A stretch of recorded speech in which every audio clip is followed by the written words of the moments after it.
सुंदर बाल लीलाओं से, वृंदावन के गोप ग्वालिनों की तो बात ही छोड़ दो। ब्रह्मा, इंद्र, समस्त देवी देवता, ऋषि महर्षि, कीट पतंग, पशु पक्षी, जो सब हमारे उस बाल कृष्ण की झांकी और झलक देखने के लिए हृदय से व्याकुल आकुल हैं, प्रभु ने उनको तृप्त किया, रसमयी आनंद प्राप्त किया। उन लोगों ने हमारे उस नंदलाल के माध्यम से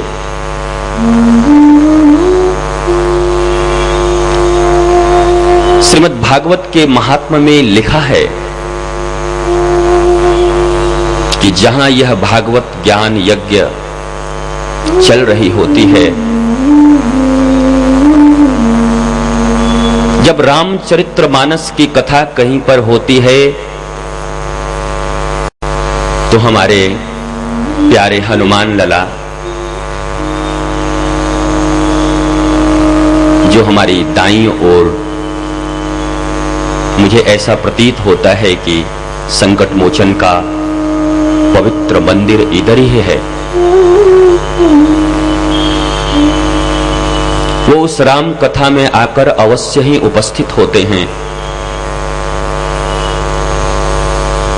पर श्रीमद् भागवत कथा का एक महत्व ये है कि इस कथा में हनुमान जी तो आते ही आते हैं। जहां ये ज्ञान यज्ञ संपादित होती है, वहां साक्षात हमारे बांके बिहारी प्रभु का भी आगमन होता है। तो ये 7 दिनों तक यहां पर बांके बिहारी जी निवास करेंगे और आपके मन में जो कुछ अरदास होंगे, विनती होगी,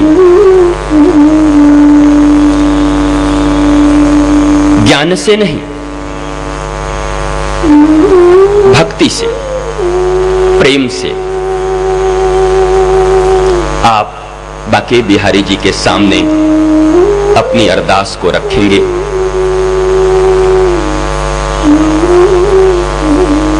मैं तो सभी से यही चाहूंगा कि आप निष्काम भाव के साथ प्रभु से अगर कुछ मांगना ही हो तो प्रभु को ही मांग लेना, बांके बिहारी जी को ही मांग लेना, राधा रानी को ही मांग लेना।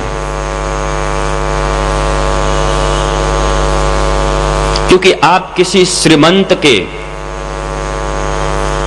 धन से प्रेम करें, संपत्ति से प्रेम करें,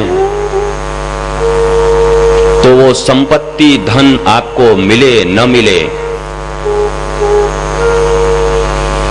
यह सुनिश्चित नहीं।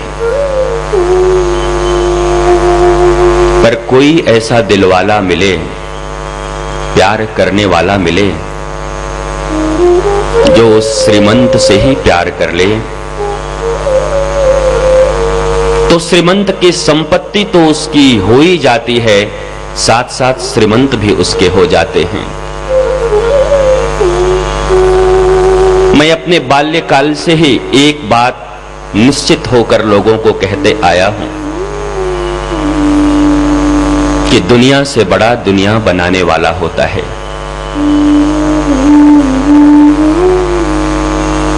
और आप यदि इस संसार के किसी भी वस्तु को प्राप्त करना चाहते हैं,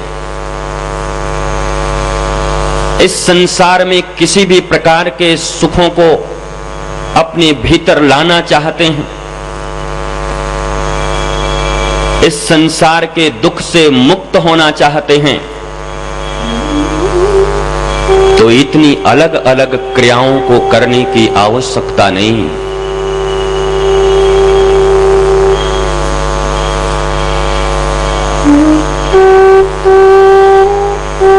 क्योंकि विदेश में स्वामी विवेकानंद जी से, उनके रूप से, गुण से प्रभावित होकर एक नव युवती ने उनसे कहा कि स्वामी जी, मैं आपसे आपके जैसा पुत्र चाहती हूं। स्वामी जी मुस्कुराए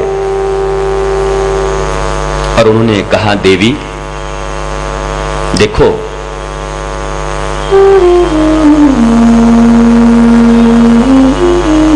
आप जिस पाणी ग्रहण की बात कह रही हो, चलो मैंने वो कर लिया, पर पाणी ग्रहण करने के उपरांत इसकी क्या गारंटी है कि हमारे कोई संतान होंगे ही?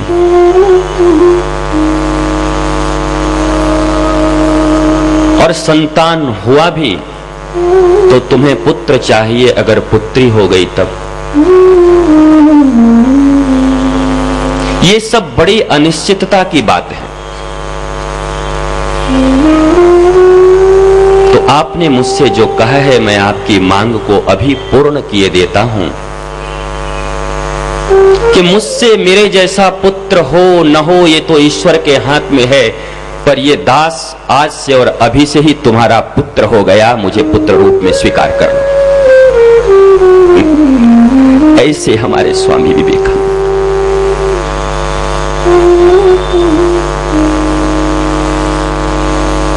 हम ईश्वर से ईश्वर की संपत्ति को चाहते हैं, ईश्वर से नाना प्रकार के विषयों भोगों के विषय में प्रार्थना किया करते हैं।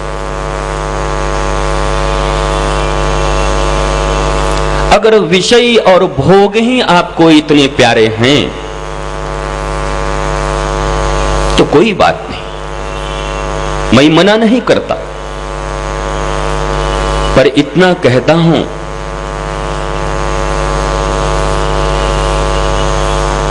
कि संसार के उस मालिक से छोटी छोटी वस्तु मांगकर क्या करोगे? वो तो इतना दाता है कि सबरी के आंसुओं पर रीझ कर उसके जूठे बेर खाकर खुद को ही सबरी के हवाले कर देता है।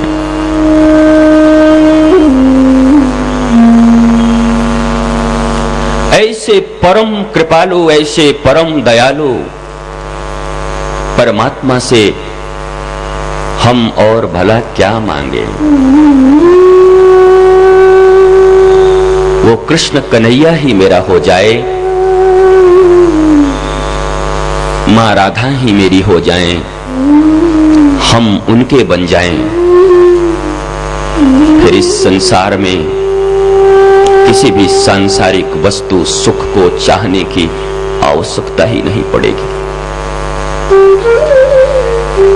मां के गोद में पड़े हुए शिशु को कब इस बात की चिंता होती है कि मुझे दूध कब मिलेगी?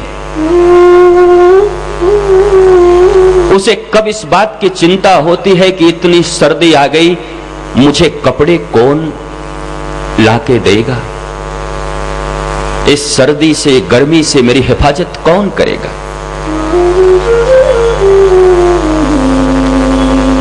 वो तो बस मां के गोद में ही पड़ा है। मां के सिवा उसका कोई अन्य आश्रय नहीं। अनन्य भाव से मां का ही सपूत बनकर मां की गोद में पड़ा है। तो मां अपने संतान के हर इच्छा को और हर आवश्यकता को पूर्ण करती है। अरे मेरे भैया, जब ये संसार की मां अपने शिशु को कोई दुख नहीं होने देती, तो जो संपूर्ण जगत की मां है श्री राधा रानी, अगर उन्हें हम अपनी मातृ रूप में स्वीकार कर लें तो वो भले हमें कैसे दुख में रहने देंगी, कैसे अभाव में रहने देंगी। बात है पूर्ण समर्पण की, भक्ति प्रेम अनन्य भाव से उनकी शरणागति ग्रहण करने की। अनन्य का अर्थ ही होता है न अन्य, कोई दूसरा नहीं। जहां कोई दूसरा आ गया वहां अनन्य भाव आ ही नहीं सकता, और जहां अनन्य भाव नहीं होता वहां ईश्वर के शरण में हमारी संपूर्ण शरणागति संभव ही नहीं हो सकती। और जब तक ईश्वर के शरण में संपूर्ण रूप से हमारी शरणागति नहीं होती, तब तक ईश्वर की करुणा और कृपा भी हमारे ऊपर नहीं हो सकती। इसका प्रत्यक्ष उदाहरण महाभारत में मां द्रौपदी के साथ घटित हुई। आप सबों ने देखा, 5 पति हैं जिनके, युधिष्ठिर धर्मराज, गांडीवधारी अर्जुन, भीम 10,000 हाथियों के बल वाले, नकुल, सहदेव। उस सभा में बैठे हैं दादा भीष्म,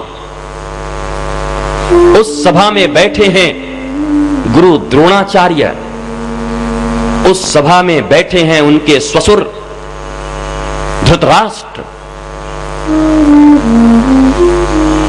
और माता द्रौपदी को दुशासन खींच कर ले आया उस बड़ी सभा में। दुर्योधन के आदेश पर उन्हें निर्वस्त्र करने लगा। माता द्रौपदी टुकुर टुकुर अपने 5 पतियों की तरफ देखती रही कि धर्मराज अगर कुछ न करें तो भीम तो चुप नहीं बैठ सकते। अर्जुन की गांडीव आज खामोश कैसे है, चुप कैसे है।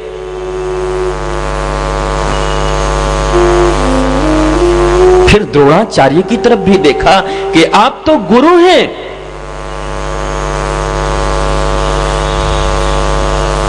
आप रिश्तों नातों से ऊपर उठे हुए हैं, आपके रहते ऐसी अवस्था मेरी कैसी हो सकती। दादा भीष्म की तरफ देखा तो उन्होंने भी नजरें झुका ली। बहुत कोशिश किया है द्रौपदी माता ने अपनी लज्जा बचाने की, अपने दांतों से अपने साड़ी को पकड़ लिया है।